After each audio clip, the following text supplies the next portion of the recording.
இன்றைக்கி நம்ம பார்க்க போகிறது வந்து நம்மளோட ஓன் ஹோம்மேட் மசாலா வச்சு நம்ம எப்படி ஒரு மில்லட் நூடுல் பண்ண போகிறோம் அப்படின்னு நம்ம பார்க்கலாம். இதுலேயும் நான் ஒரு இடத்துக்கு போனும்போதுங்க ரொம்ப அருமையான ஒரு டேஸ்ட் இருந்தது. அதாவது அந்த நூடுல்லையே நல்ல ஒரு டொமேட்டோயிஷ் டேங்கி ஒரு ரேப் மாதிரி கொடுத்துட்டு இதை பண்ணியிருந்தாங்க. ஸோ அதை நான் ட்ரை பண்ணி பார்த்தேன், ரொம்ப அருமையாக இருந்தது அண்ட் ஆல்சோ டிஃப்ரெண்ட்டாகவும் இருந்ததுங்க. So let us just try that out and C. இப்போ தேவையான பொருட்கள் என்னென்ன அப்படின்ட்டு பார்க்கலாம். Homemade noodles masala, soya sauce, spring onion, சிவப்பு குடமிளகா, மஞ்சள் குடமிளகா, பச்சை குடமிளகா, வெங்காயம், டொமேட்டோ பியூரி, சால்ட். இதுதாங்க இதோட ரெசிபி. காடியோட கிரவுண்ட்நட் ஆயில் யூஸ் பண்ணுறோம்.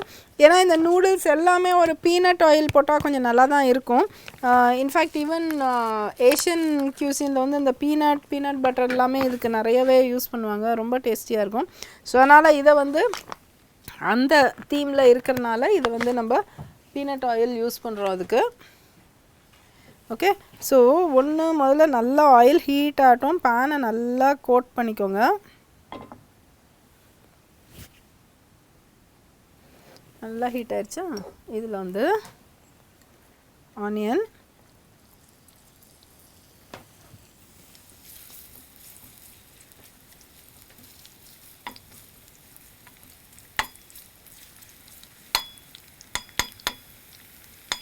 ஸோ இதுக்கு சால்ட் வந்து மட்டும் நீங்கள் பார்த்து ஆட் பண்ணிக்கோங்க. ஒரேடியாக இந்த காய்கறிக்கான சால்ட்டை ஒரேடியாக ஆட் பண்ணிட்டீங்கன்னா, ஏன்னா இந்த ஹோம்மேட் மசாலாலேயும் சால்ட் இருக்குது, நம்ம ஆட் பண்ணோம் பழைய எபிசோடில். அதே மாதிரி வந்து சோயா சாஸ்லேயும் நிறைய சால்ட் இருக்கும். ஸோ அதனால் வந்து இதெல்லாமே நம்ம ஜாக்கிரதையாக ஆட் பண்ணிக்கணும்.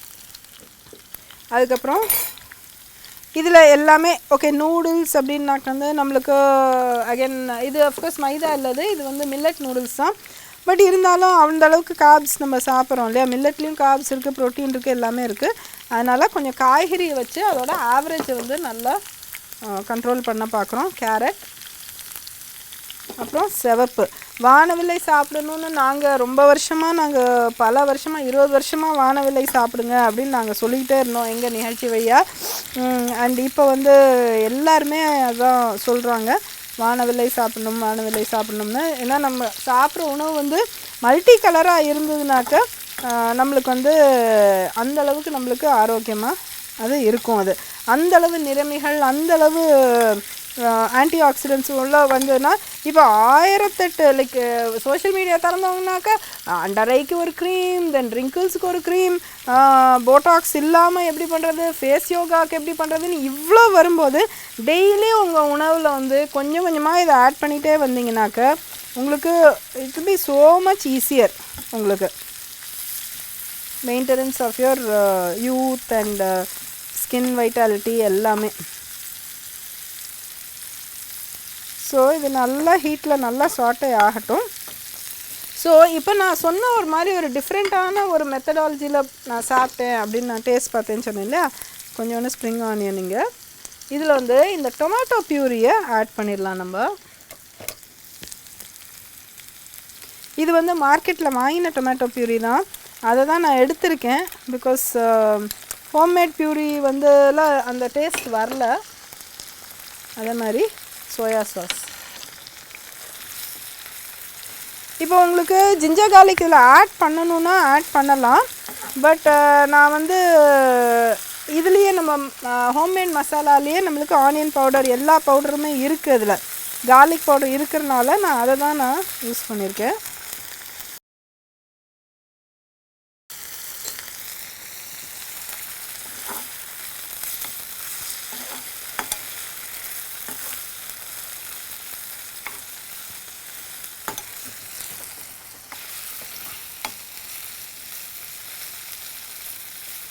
ஸோ இந்த வெஜ்ஜீஸ் நல்லா கோட் ஆயிடுச்சு.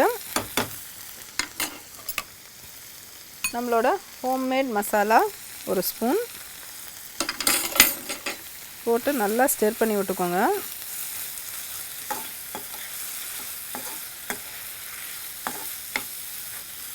And then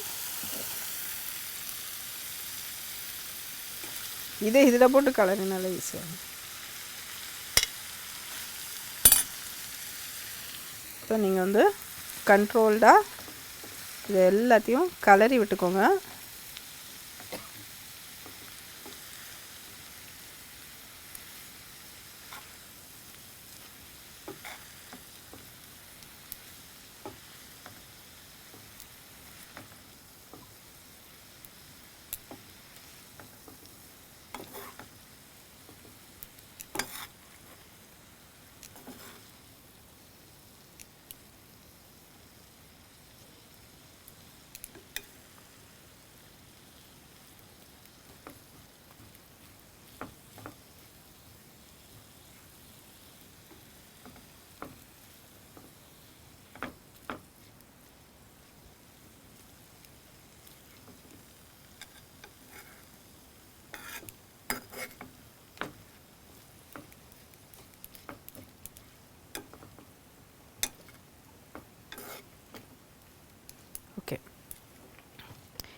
that's all.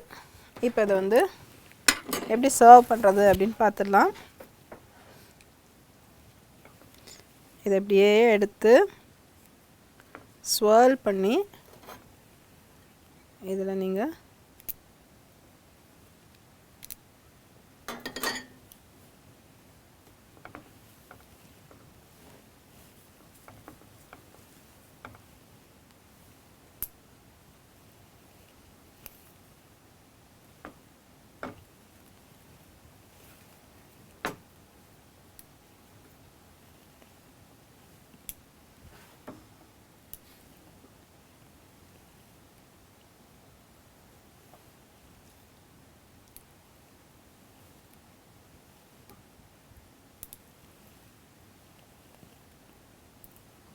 Salt வந்து நீங்கள் செக் பண்ணி பார்த்துக்கோங்க. உங்களுக்கு சரியாக இருந்ததுன்னா அப்படியே இருக்கட்டும். இல்லைன்னா சால்ட் வேணும்னா ஜஸ்ட் ஒரு ஒரு பிஞ்ச் ஆஃப் சால்ட் தான் தேவைப்படும் அப்படியேனாலுமே.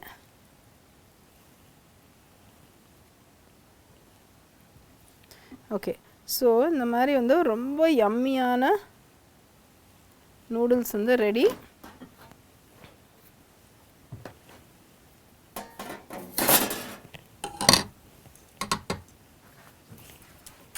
அண்ட் இதை நம்ம கார்னிஷ்க்கு இதே ஸ்ப்ரிங் ஆனியன் நம்ம ஆட் பண்ணிடலாம்.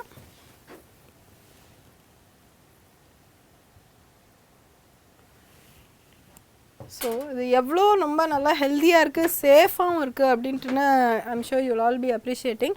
ஏன்னா நூடுல்ஸ் வந்து மில்லட் நூடுல்ஸ் அண்ட் மசாலா வந்து நம்மளுக்கு ஹோம்மேட் நூடுல்ஸ் மசாலா. அண்ட் ஒன்னையோட outside product that is நம்ம அந்த டொமேட்டோ பியூரி எடுத்துருக்கோம். வீட்டிலே வேணாலும் நீங்கள் செஞ்சுக்கலாம். அதை தக்காளியை கொதிக்க வச்சு அப்படியே தோலி உரித்து அப்படியே பிளெண்ட் பண்ணிங்கன்னா இதே மாதிரியே வந்துடும். கொஞ்சம் ப்ரிசர்வேட்டிவ்ஸ் ஆட் பண்ணிங்க, பட் இட்ஸ் ஓகே. அதை வந்து போட்டிங்கன்னா வந்து கொஞ்சம் ஒரு நல்ல ரொம்ப நல்ல ஒரு மவுத் ஃபீல் வரும் உங்களுக்கு. ஸோ கட்டாயம் செஞ்சு பாருங்கள். I'm sure you'll really enjoy this episode. நாங்கள் உங்களை அடுத்த வாரம் மீண்டும் சந்திக்கிறோம். டில் தென் see you, bye. நன்றி, வணக்கம். இன்னைக்கு நம்ம நிகழ்ச்சிக்கு டாக்டர் அரவிந்த் ராதாகிருஷ்ணன் அவர்கள் வந்திருக்காங்க. அவங்க கிட்ட நம்ம சந்தேகங்களை கேட்டு தெளிவு பெறலாம். வாங்க நேயர்களே, நிகழ்ச்சிக்கு போகலாம்.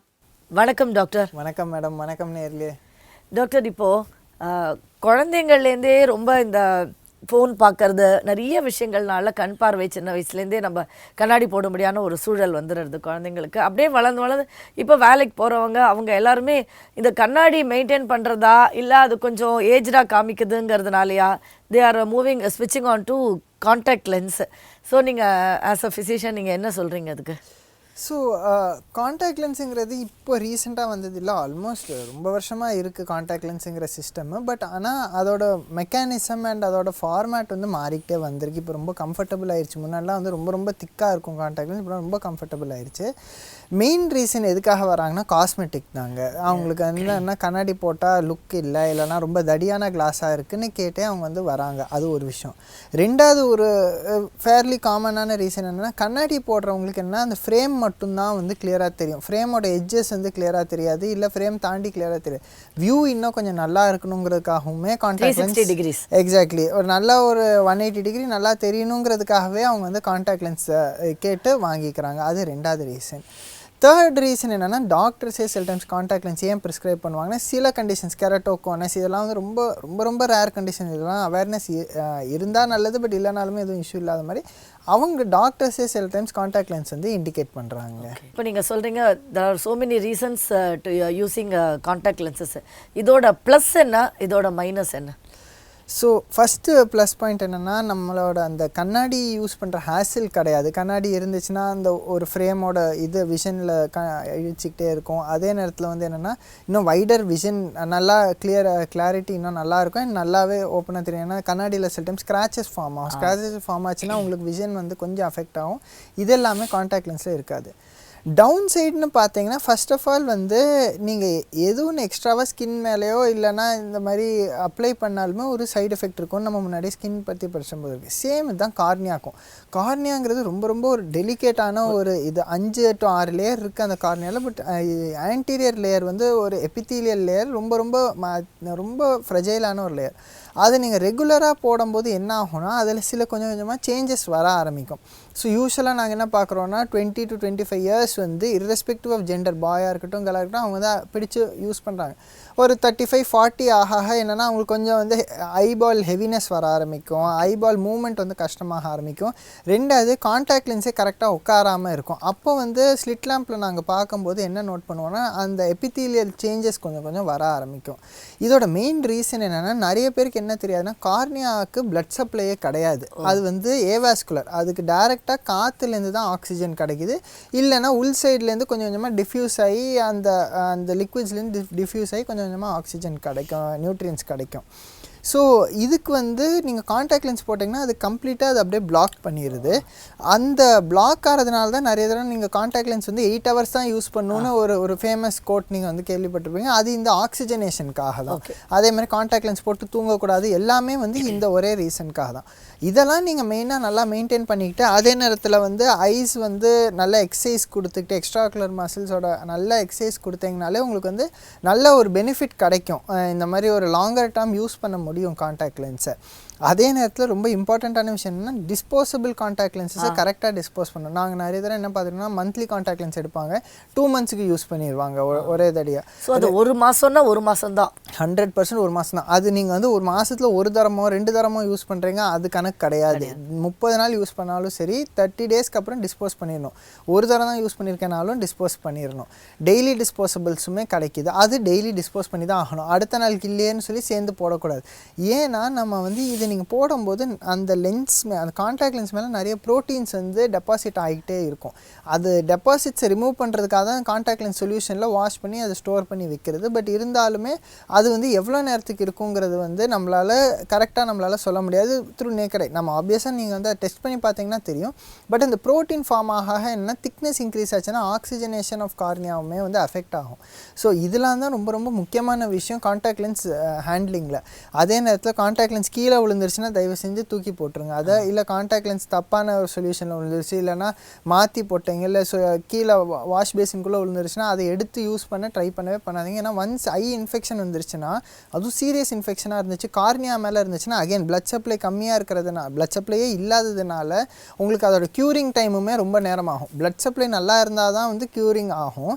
கார்னியாவுக்கு பை நேச்சர் பிளட் சப்ளை இல்லாதனால இன்ஃபெக்ஷன் ஆச்சுனாலுமே அதை க்யூர் பண்ணுறது ரொம்ப ரொம்ப ஒரு ஸ்லோ ப்ராசஸ். அது நீங்கள் வந்து ட்ராப்ஸ் போட்டுக்கிட்டே இருப்பாங்க, ரொம்ப ஒரு 2-3 months ஆகும் அது க்யூர் ஆகிறதுக்கு.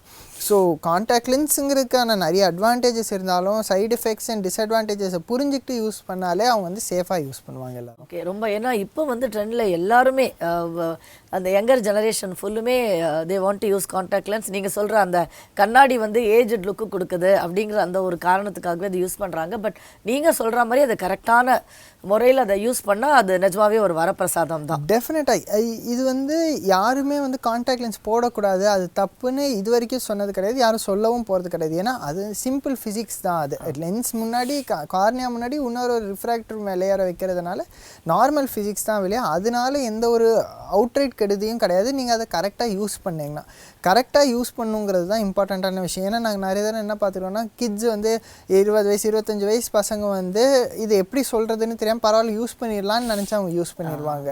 அதே நேரம் அதை வந்து பாத்ரூம்லேயே வச்சுருப்பாங்க, அந்த கான்டாக்ட் லென்ஸ் சொல்யூஷனை ஓப்பன் பண்ணியே வச்சுருவாங்க. அது எல்லாமே தான் வந்து ரொம்ப இம்பார்ட்டண்ட்டான ஒரு இது அண்டர்ஸ்டாண்டிங் இருக்கணும் இதுக்கு. இதே நேரத்தில் வந்து கான்டாக்ட் லென்ஸ் யூஸ் பண்ணுறாங்க, ரொம்ப ஹை மயோப்பிக்காக இருக்காங்க, தட் இஸ் தூரத்து பார்வை சுத்தமாக தெரிய மாட்டேங்குது, -6 -7லாம் சில பேருக்குலாம் இருக்கும். அவங்களாம் நிறைய இந்த கான்டாக்ட் லென்ஸ் வேணும்னு கேட்டு வருவாங்க. அவங்க இன்னொன்று என்ன அண்டர்ஸ்டாண்ட் பண்ணோன்னா, இயர்லி ஆச்சு ஒரு ஃபுல் ஐ செக்அப் எடுத்துக்கிறது ரொம்ப ரொம்ப இம்பார்ட்டன்ட். தட் இஸ் என்ன டைலேட் பண்ணி ஃபண்டஸ்ன்னு சொல்லுவோம், அந்த ஐபாலோட பேக் சைடை பார்த்துக்கிறது ரொம்ப ரொம்ப இம்பார்ட்டன்ட். இப்போ கூட ரொம்ப ஃபேமஸாக ஒரு இதை இங்கிலாண்டில் இருக்கிற ஒரு இதை மூவி ஸ்டார் வந்து சொல்லியிருக்காங்க, மேக்குலர் டீஜென்ரேஷனால் அவங்களால யாரையும் பார்க்க முடிய மாட்டேங்குதுன்னு சொல்லிட்டு. அந்த மாதிரி தொந்தரவு யாருக்கெல்லாம் இந்த -5க்கு மேலே இருக்கோ அவங்களுக்கு வரதுக்கான ரொம்ப ரொம்ப சான்சஸ் அதிகம்.